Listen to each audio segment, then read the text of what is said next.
wabarakatuh. Waalaikumsalam warahmatullahi wabarakatuh. Hidup mahasiswa. Hidup. Hidup buruh. Hidup. Hidup pemuda. Hidup. Hidup rakyat Indonesia. Hidup. Hidup.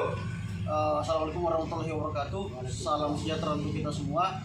Jadi kami yang tergabung dalam Aliansi Demokrasi terdiri dari beberapa unsur, dari Serikat Pekerja, dari Cipayung, kemudian juga dari pemuda dan juga dari organ-organ yang lainnya. Pada malam hari ini kami akan melaksanakan konferensi pers terkait dengan insiden yang terjadi di Posko Jatantras Polrestabes Makassar dan juga di depan Polrestabes Makassar.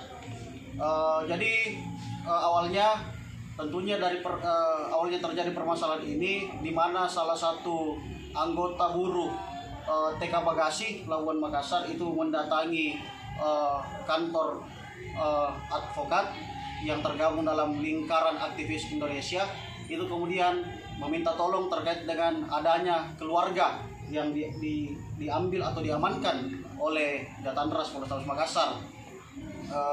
Setelah itu kurang lebih hampir pukul jam 12 malam tanggal 28 Agustus 2024 itu kami dari lingkaran aktivis Indonesia yang di dalamnya terdapat beberapa advokat dan pengacara dalamnya, itu merupakan lembaga bantuan hukum, itu menuju ke Posko Jatantras Polrestabes Makassar yang berada di Rapocini. Dan kemudian pada saat itu sesampai kami di sana bersama dengan keluarga dari saudara Farhan ini, itu kami mendapatkan perlakuan yang tidak pantas dari anggota Jatantras Polrestabes Makassar, yaitu yang pertama kami tidak diperbolehkan untuk masuk agar saudara Farhan menandatangani surat kuasa untuk diberikan pendampingan hukum. Yang kedua, itu terjadi ada kata-kata yang tidak pantas yang dikeluarkan oleh anggota Jatantras. Yang pertama itu bahkan ingin meludahi salah satu kuasa hukum daripada Farhan, kemudian bahkan ada kekerasan juga, yaitu tindakan mencekik hingga menendang dari kuasa hukum, seolah-olah dibuat ini untuk menghalang-halangi agar kuasa hukum tidak dapat masuk untuk menemui saudara Farhan dan untuk memberikan penandatanganan surat kuasa kepada Farhan. Dan alhasil adu argumen cekcok dengan antara kuasa hukum dengan anggota Jatantras itu kemudian dilanjutkan di Polrestabes Makassar, yang pada saat itu saudara Farhan itu sudah dibawa ke Polrestabes Makassar dan anggota Jatantras mengatakan bahwa yang berhak mendampingi saudara Farhan itu hanya satu orang. Ini yang kami sesalkan juga, di mana aturan hukum yang mengatur bahwa advokat ketika mendampingi seseorang itu harus dibatasi untuk memberikan pendampingan gitu. Dan pada saat di Posko Jatantras juga itu, pada saat terjadi cekcok itu ada salah satu anggota Jatantras yang mengatakan bahwa ini adalah perintah pimpinan, seolah-olah sehingga kita juga tidak dapat masuk untuk memberikan penandatangan kuasa kepada Farhan. Dan kejadian di depan Polrestabes Makassar juga itu pada saat kita ingin masuk memberikan pendampingan hukum, ada oknum anggota Jatantras itu kemudian datang mengintimidasi dari salah satu kuasa hukum, yang seperti yang video yang beredar itu merupakan tindakan seolah-olah mengintimidasi dari kuasa hukum untuk memberikan pendampingan hukum. Mungkin ada yang mau ditambahkan? Terima kasih teman-teman rekan-rekan media.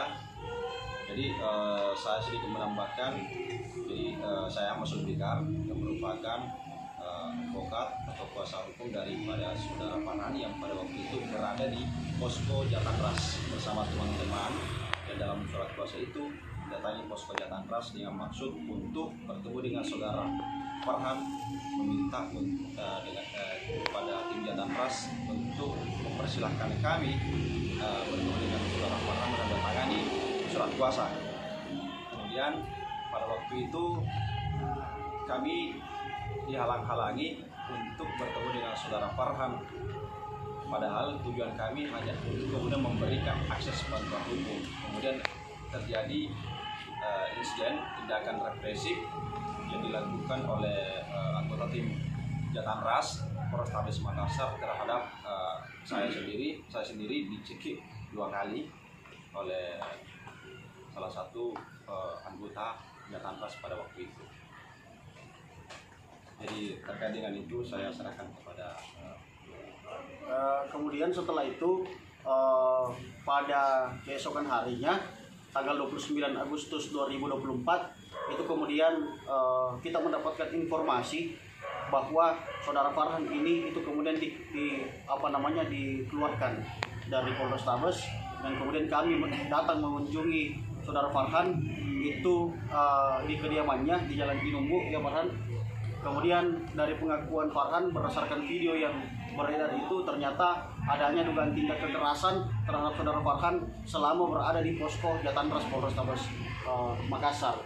Itu mungkin boleh dijelaskan Farhan tindakan-tindakan apa saja yang kamu dapatkan di pada saat di posko?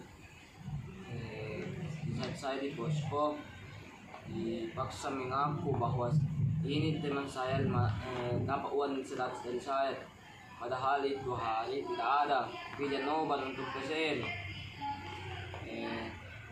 Telepon Pak Gunadi bilang, gimana kok Farhan, karena dicari sama Jatanras, kalau lari kok di ko itu ya ke sana berlari pakai warkop Rahman, karena saya salah aku, buat apa gak lari ke sana mak, ternyata wajib kita baik dia diambil, terus dibawa di depannya simpang 4 dikasih masuk di mobil, kita baik wajib